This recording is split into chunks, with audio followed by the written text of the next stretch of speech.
Good morning student. सभी बच्चों को मेरा नमस्कार। और जो हमने पढ़ा था प्रीवियस क्लास में, उसमें हमने चार्जेस की प्रॉपर्टी पढ़ी थी। क्या पढ़ा था? चार्जेस की प्रॉपर्टीज क्या होती है। चार्जेस की प्रॉपर्टी में फर्स्ट प्रॉपर्टी हमने पढ़ा था law of conservation of charge. Charge कैसे कंजर्व होता है उसके बारे में डिस्कस किए थे।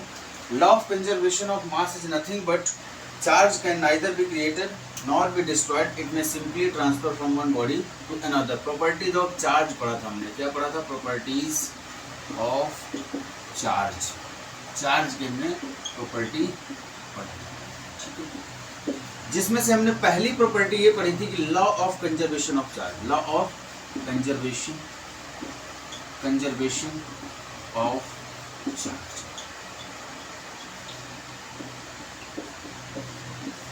इस स्टेटमेंट का मतलब हमने ये बताया था कि चार्ज जो होता है किसी भी आइसोलेटेड सिस्टम में क्या होता है? रिमेन कांस्टेंट होता है। किसी भी आइसोलेटेड सिस्टम में जो चार्ज होता है वो रिमेन क्या होता है? कांस्टेंट होता है, ठीक है।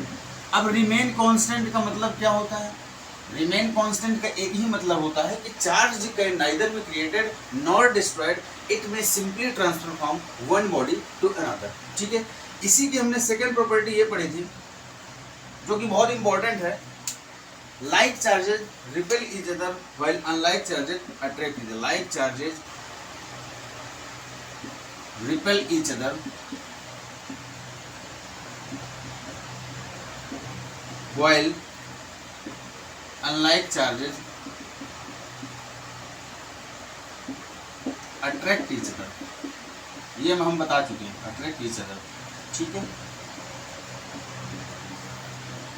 अब इसमें ये देखेंगे कि चलो हम रिमाइंड कर रहे हैं सारी चीजें। लाइक चार्जेस क्या होता है? रिपेल कर रहा है, और अनलाइक चार्जेस क्या हो रहे हैं? अट्रैक्ट कर रहे हैं। तो सेकंड प्रॉपर्टी तो ये हो गई। इसके बाद हम नेक्स्ट प्रॉपर्टी पढ़ेंगे, चार्ज की प्रॉपर्टी नेक्स्ट क्या होती है, थर्ड प्रॉपर्टी। इसको नोट, इसको कर लिया, हो गया सब, पढ़ा दिया। नेक्स्ट प्रॉपर्टी ये है चार्ज की। Next property, third property charge की क्या कह रही है हमारी? Additive property. क्या बोलते हैं? Additive property. एडिटिव प्रॉपर्टी क्या है? एडिटिव प्रॉपर्टी, इसका मतलब क्या है, इसके बारे में समझेंगे।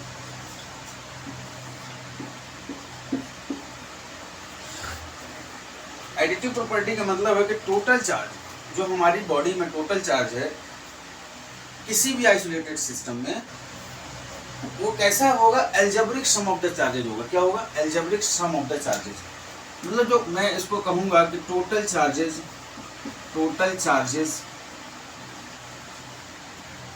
In an isolated system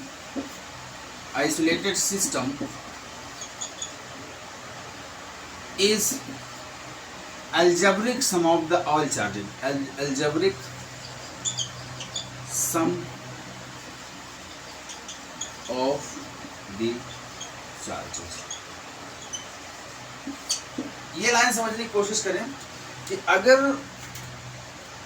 total charge जो होगा किसी भी आइसोलेटेड सिस्टम में कैसा होगा? Algebraic sum of the charges. अगर मैं कहूं कि किसी सिस्टम में तीन प्रकार के चार्जेस हैं जिनका नाम है, अगर मैं कहूँ किसी सिस्टम में, किसी आइसोलेटेड सिस्टम में 3 चार्जेस हैं, जैसे एक का नाम Q1 और एक का नाम Q2 और एक Q3, ठीक है। ये किसी सिस्टम में, आइसोलेटेड सिस्टम में 3 चार्जेस हैं। अगर मैं इनका एडिटिव प्रॉपर्टी के थ्रू सम करूँगा, या we will find out the total charge on a system, तो हम क्या करेंगे? इसका अलजेब्रिक सम कर देंगे। अब अलजेब्रिक सम का मतलब होता है कि Q equals to Q1 plus Q2 minus Q3। इस फॉर्म में रख देंगे, बस और कुछ नहीं। एडिटिव प्रॉपर्टी का मतलब है कि total charge is an isolated system is algebraic sum of the charges. Algebraic sum of the charges का एक ही मतलब है कि Q जो हमारा जो आइसोलेटेड सिस्टम में जो चार्ज होगा वो कैसा होगा? अलजेब्रिक सम में होगा। किस सम में होगा? अलजेब्रिक सम में होगा। नाउ नेक्स्ट इसकी प्रॉपर्टी हम पढ़ेंगे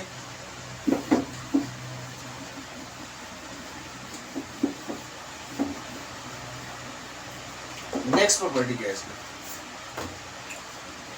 नेक्स्ट प्रॉपर्टी है हमारी क्वांटाइजेशन ऑफ चार्ज। चार्ज का क्वांटाइजेशन है, क्वांटाइजेशन ऑफ चार्ज।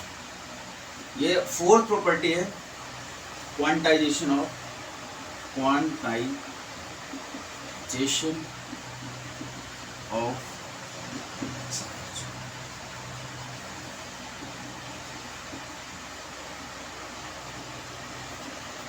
इसके बारे में पढ़ेंगे, क्वांटाइजेशन ऑफ चार्ज। इस लाइन का मतलब समझेंगे और ये बताएंगे क्वांटाइजेशन ऑफ चार्ज का मतलब क्या होता है। तो quantization of charge, the total charge on a body is integral multiple of fundamental charge. The total charge on a system on a body is integral multiple of fundamental charge. तो total charge on an system is integral multiple of fundamental charge। fundamental charge कैसे समझने की कोशिश करते हैं कि अगर जो क्वांटाइजेशन होता है, टोटल चार्ज जो टोटल चार्ज होगा किसी सिस्टम में is integral multiple of fundamental. अब इंटीग्रल का मतलब ये होता है कि Q equals to plus minus n e, ठीक है। Q चार्ज जो हमारा किसके इक्वल होगा, पॉजिटिव नेगेटिव या पॉजिटिव। अब n का मतलब है यहाँ पर number of electron, number of integer. अब इंटीजर तुमने मैथ में पढ़ा ही होगा, इंटीजर या तो पॉजिटिव होगा या तो नेगेटिव होगा। तो हम n की वैल्यू हमेशा 1, 2, 3, -4, 2, सो ऑन कुछ भी रख सकते हैं, ठीक है। तो इससे हम क्या निकाल सकते हैं, क्वांटाइजेशन ऑफ चार्ज से। With the help of this formula we can find out the charge, कितना क्वांटाइज हो रहा है, कितना चार्ज है, कितना बॉडी में है, कितना सिस्टम में चार्ज है, ठीक है। समझ में आया? किसी को समझ में ना आ रहा हो तो बता दें मुझे। और इसमें मैंने कुछ ऐसी खास चीज़ नहीं समझाई, मैंने ये समझाने की कोशिश की है कि क्वांटाइजेशन ऑफ चार्ज का मतलब ये होता है कि total charge on an system is integral multiple. Integral multiple मतलब उसका इंटीग्रल मल्टीपल होगा ऑफ फंडामेंटल चार्जेस। जैसे मान लो कोई Q है और मुझे फाइंड आउट करना है कि चार्ज निकाल। इसका मैं एग्जांपल भी दूंगा आपको, लेकिन अभी मैं क्वांटाइजेशन ऑफ चार्ज के बारे में बताया, ठीक है। Well n is an integer, इसमें n क्या है, इंटीजर है, ठीक है। नेक्स्ट रीड करते हैं, नेक्स्ट प्रॉपर्टी इसकी पढ़ते हैं। इसके हम सारे न्यूमेरिकल भी कराएंगे आपको। तो क्वांटाइजेशन ऑफ चार्ज से जो न्यूमेरिकल आएंगे, जो अभी इसके बाद हमें कूलम्स लॉ के बारे में डिस्कस करना है। और इसकी नेक्स्ट प्रॉपर्टी एक बहुत ही इंपॉर्टेंट प्रॉपर्टी है, charge is unaffected by motion. Charge is unaffected by motion. ये कौन सी प्रॉपर्टी, 5th नंबर की प्रॉपर्टी है। चार्ज इज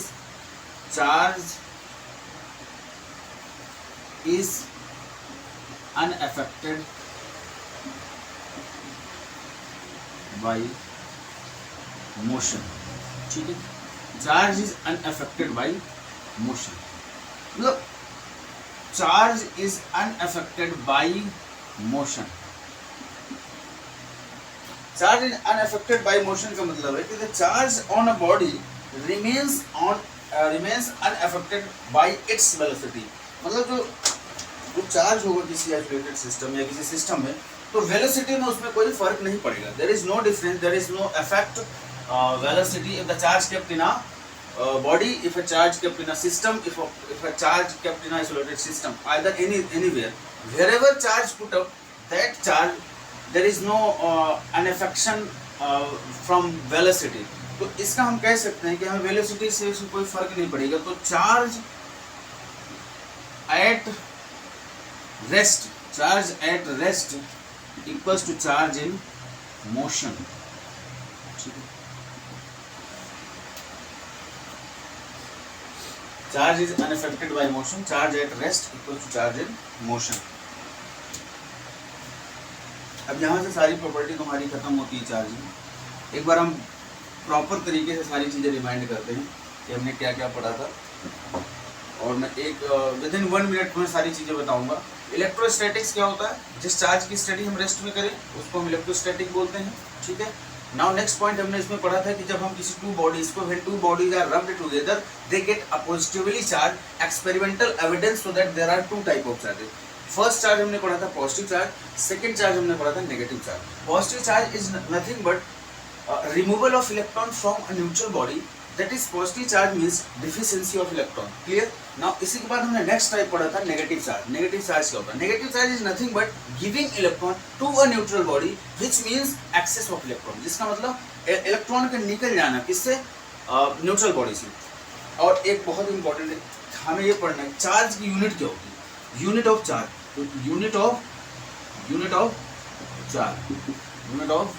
चार्ज क्या होती है, COULOUMB, कूलम। COULOMB, coulomb. क्या होती है चार्ज की यूनिट, कूलम होती है। बहुत इंपॉर्टेंट पॉइंट है, बोर्ड के बच्चों के लिए मैं बताना चाहता हूँ कि तुम्हें पता होना चाहिए कि चार्ज हम पढ़ रहे हैं तो उसकी यूनिट क्या होती है। तो चार्ज की यूनिट होगी कूलम। क्या होगी, कूलम। चार्ज की यूनिट हमारी क्या हुई, कूलम। ध्यान रखना, क्वेश्चंस में न्यूमेरिकल सॉल्व करोगे तो उसमें जो यूनिट आपको मेंशन करना पड़ता है कि कौन सी क्या यूनिट है, कूलम। तो चार्ज की यूनिट कूलम होता है। क्या होता है, कूलम्स। अब हम पढ़ेंगे कूलम्स लॉ। कूलम्स लॉ क्या होता है, सारे बच्चों को मैं ये भी बताना चाहता हूँ कि Coulomb's law is very very important topic for board from this chapter, from this section, from this unit. Coulomb's law is very important. Again we are saying Coulomb's law को हम बहुत ध्यान से पढ़ेंगे कि Coulomb's law एक्चुअली कहना क्या चाहता है, एंड इसके बारे में डीप डिस्कस करेंगे कि क्या है। तो first of all we want to say Coulomb's law in general form. Coulomb's law in general form. Coulomb's law in general form. Coulomb's law in general form. COULOMB. Coulomb's law in general form. General form. Coulomb's की general form क्या होती है, Coulomb's की general form क्या होती है, what is Coulomb's general form. तो इसका जनरल फॉर्म का एक ही मतलब है, बताते हैं। It state that the force of attraction between the 2 point charges is directly proportional to the product of the charges and inversely proportional to the square of the distance. ये है हमारे Coulomb's law का मतलब। वो कह रहा है कि अगर दो चार्ज हैं Q1 and Q2, ठीक है, टू चार्जेज हैं, इनके बीच में कोई दो चार्जेज हैं आपस में रखे हों बीच में, इसके बीच में कोई डिस्टेंस होगी R1। तो ये कह रहा है they want to say, Coulomb's ये कहना चाहता है, कूलम्स भाई ये कहना चाहता है कि दो चार्जेस जब किसी पर्टिकुलर डिस्टेंस पे आप रखोगे तो उनका जो whenever you will, सीधी सी बात है, अगर आप पॉजिटिव चार्ज रखोगे तो रिपेल करेंगे, ठीक है, और अगर नेगेटिव रखोगे तो अट्रैक्ट करेंगे। तो मान लो जो फोर्स है F1 due to 2, F2 due to 1, ठीक है। तो इसमें जो फोर्स लगेगा, अगर फोर्स 1 लगता है 2 पे तो किस पे लग रहा है, 2 पर, फोर्स 2 पे लग रहा है 1 पर। तो Coulomb's law in general form ये कहता है कि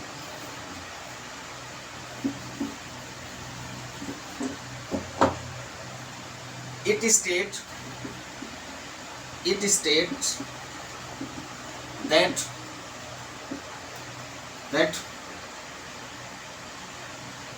that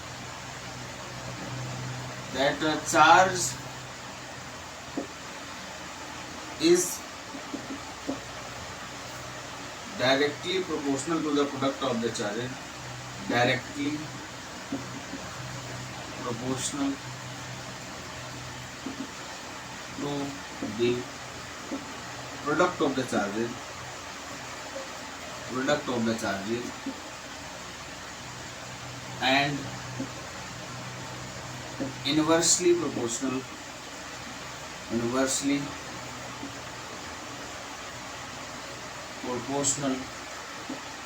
to the square of the distance,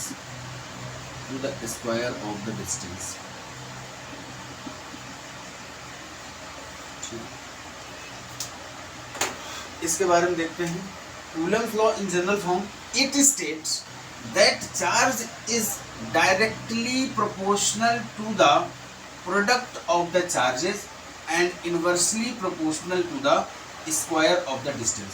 जैसे यहाँ साइड में देखो, फोर्स कैसा है, फोर्स क्या होगा, directly proportional to the product of the charges, तो Q1 and Q2 directly proportional होगा। लेकिन वो ये भी कहना चाहता है कि inversely proportional to the square of the distance, तो force is inversely proportional to the square of the distance. ठीक है, तो अगर मैं मान लो कोई दो चार्जेस हैं Q1 एंड Q2, इसकी डिस्टेंस 2 है, तो जब फोर्स निकलेगा तो इसका जो फोर्स डिस्टेंस रखेंगे तो क्या हो जाएगा, 4 हो जाएगा, स्क्वायर करेंगे। तो वो कहना चाहता है कि force is directly proportional to the product of the charges and force is and the inversely proportional to the square of the distance. ठीक है, along lining joining the two charges, तो along line joining the ठीक है। Coulomb's law in general form में पढ़ेंगे कि it state that charge is directly proportional to the product of the charges and inversely proportional to the square of the distance. ठीक है, ये जो मैंने बताया प्रोडक्ट ऑफ द चार्जेस है, तो F इक्वल्स टू के Q1 Q2 मतलब Q1 Q2, F equals to 1/r²। इसके बाद देखिए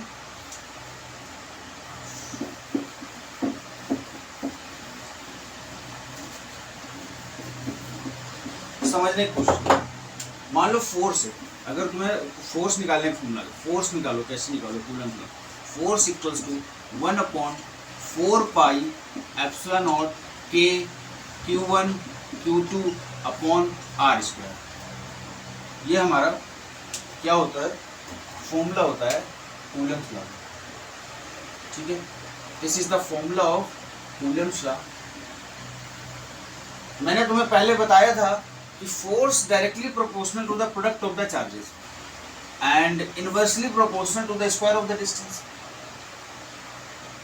और K is dielectric constant. K का मतलब क्या होता है, K का मतलब क्या होता है, K का मतलब होता है डाइलेक्ट्रिक कांस्टेंट।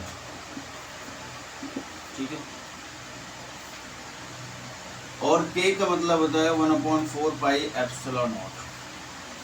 ठीक है, 1/4 pi epsilon naught Q1 Q2 upon r²। और product of the charge inversely proportional to the square of the distance 1/4 pi epsilon naught K की वैल्यू ये है हमारी। अच्छा, next medium between the epsilon is the permittivity of. अब जो epsilon शब्द use हुआ, तो एप्सिलॉन का मतलब होता है परमिटिविटी ऑफ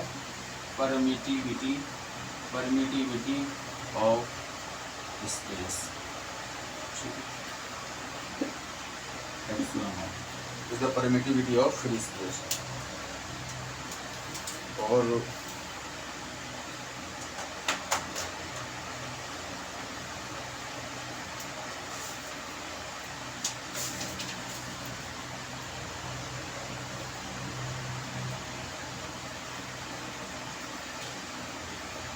अगर K इक्वल्स टू 1, अगर मैं K की वैल्यू 1 रखूं, K की वैल्यू 1 रखूं, तो F equals to 1/4 pi epsilon naught Q1 Q2 upon r²। ठीक है, Coulomb's law in general form में हमने ये बताने की कोशिश की कि कूलम्स लॉ क्या होता है। तो force is directly proportional to the product of the charges and inversely proportional to the square of the distance, where k is dielectric constant k की 1/4 pi epsilon naught. Epsilon is the permittivity of free space. k की value अगर हम free space में 1 रखते हैं तो ये formula लगता है। इसके बाद डाइलेक्ट्रिक कांस्टेंट और रिलेटिविटी परमिटिविटी का क्या मतलब होता है? डाइलेक्ट्रिक कांस्टेंट और रिलेटिविटी परमिटिविटी, डाइलेक्ट्रिक कांस्टेंट और रिलेटिविटी परमिटिविटी, इनमें आपस में क्या रिलेशन होता है? डाइलेक्ट्रिक कांस्टेंट और रिलेटिविटी परमिटिविटी, डाइलेक्ट्रिक कांस्टेंट और relativity permittivity, dielectric constant and permittivity.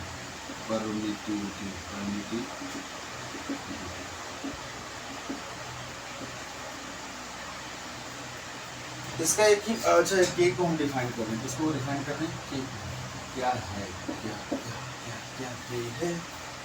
है, ठीक है।